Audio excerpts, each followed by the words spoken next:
Hi again.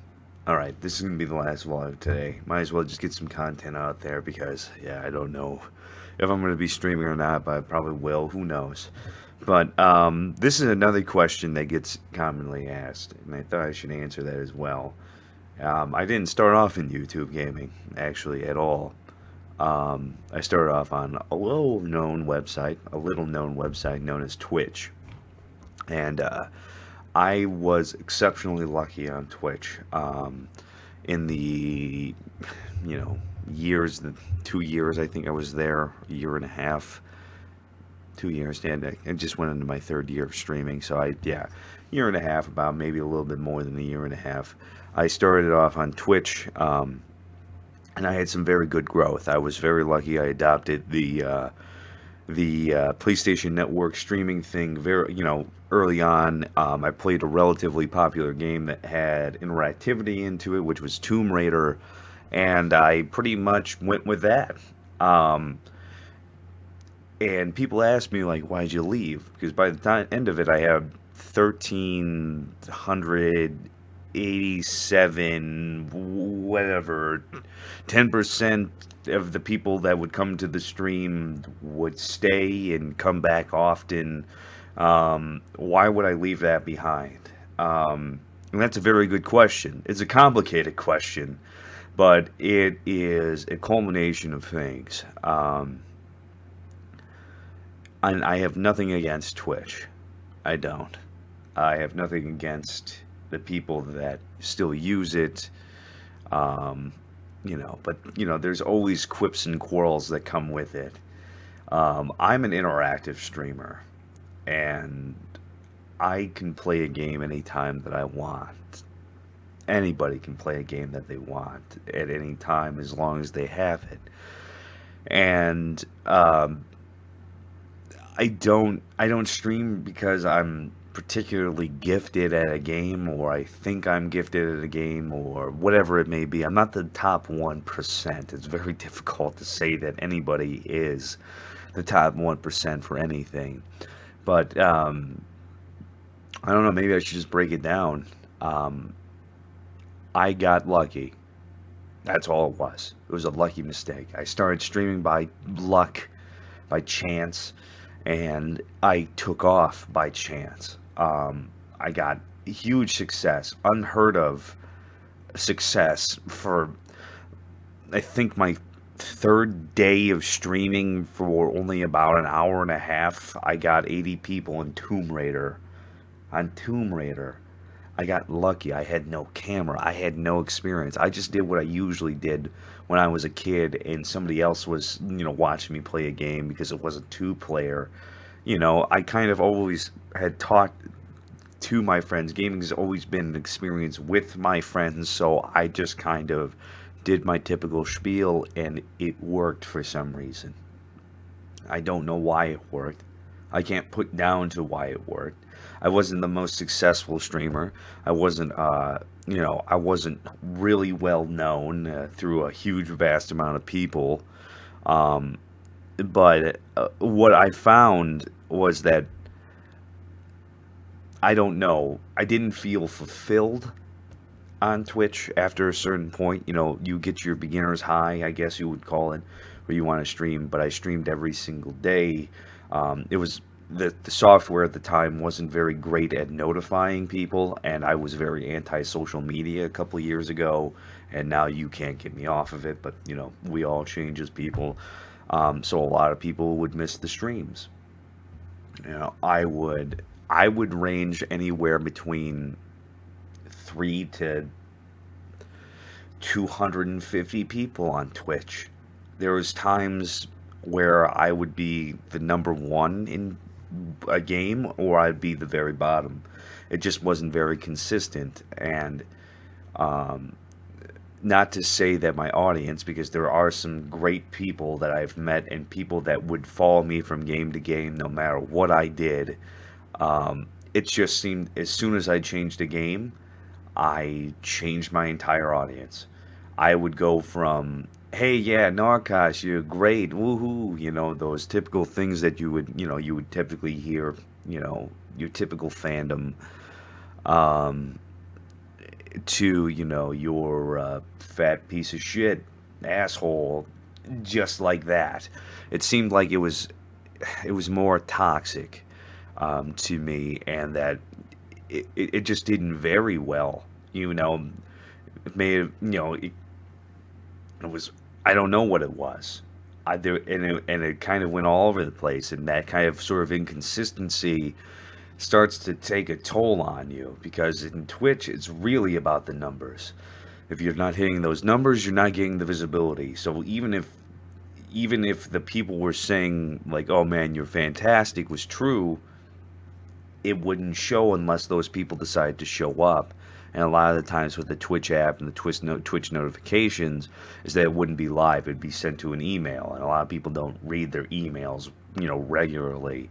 So, yeah, that became a huge inconsistency. So one part of it was the technology behind Twitch at the time, and thus, they've already fixed that. Now you get a little pop up on your Twitch app if somebody new is going on. So, there was that. And it was a very hostile streaming environment. It was hard to network. I met some great people on there. UGR Gaming was a phenomenal inspiration, and gave me my very first big break. Gave me an interview for the website, even came by and rated me. People rated me. It was great. But it was still very hostile. And um, it wasn't natural for me, because I always felt like I had to play the same game, and I would have to do a persona, for example. Like, very, very colorful people are highly regarded on Twitch. You have your soda poppin', who's kind of crazy and spastic and all over the place. You have your Casey Tron, who's a master troll and feeds off of the booby cam and all that. But like, you had to be a gimmick. You had to be a gimmick, and that was my problem. I know that I can be quite the character. I can be. I can be quite the character. I can yell and scream, and I have the mouth of a sailor when it comes down to video gaming in general. But it's it didn't feel right. I could only play Outlast so many times. I could only play Tomb Raider so many times before that spark would go away, and it started to show on my streams. People would show up for those games, those memories, those great moments. But it wasn't so much for me. It was for the game. I don't know what it was, and that kind of left a nasty taste in my mouth. And I'm not accusing people. I'm not saying that, oh man, it was my fan base that let me down. It's just the way that I perceived it. And even I would go back and forth with myself. Maybe I'm not doing something right. Maybe the quality's not right. But I just didn't want to be, I didn't want to be fake. And I didn't want to do that. And I wanted to prove to myself that it was my ability to adapt and make something new for the stream is that what brought people coming back. And I had some phenomenal successes. Over 300 people in the room for Bloodborne, people chanting my name, Narrcost, raising their hands up digitally on that, saying they wanted to do a Nar bomb for that final fight at the end of the game. Like, those are great moments, and I can never replace those. Even though I'm not on Twitch, I can't replace what it has done for me. And the high viewer counts just seemed to be, when those highs were high, it was great. Yeah, who doesn't want to have those high numbers, to have the recognition, to work with people, and to be seen? But it was so inconsistent. How could I go from 200 people to five?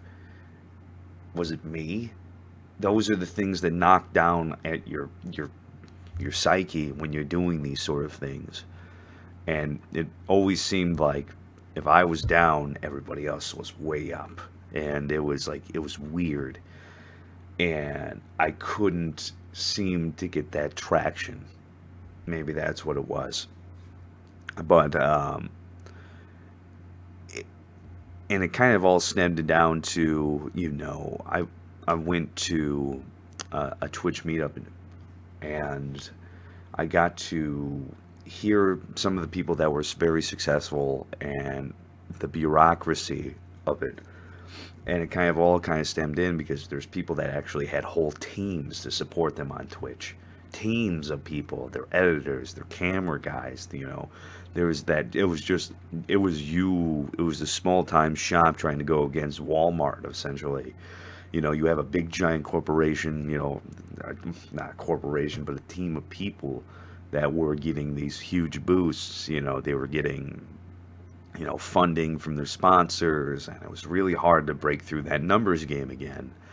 And it was, an opportunity to learn how truly bureaucratic it was.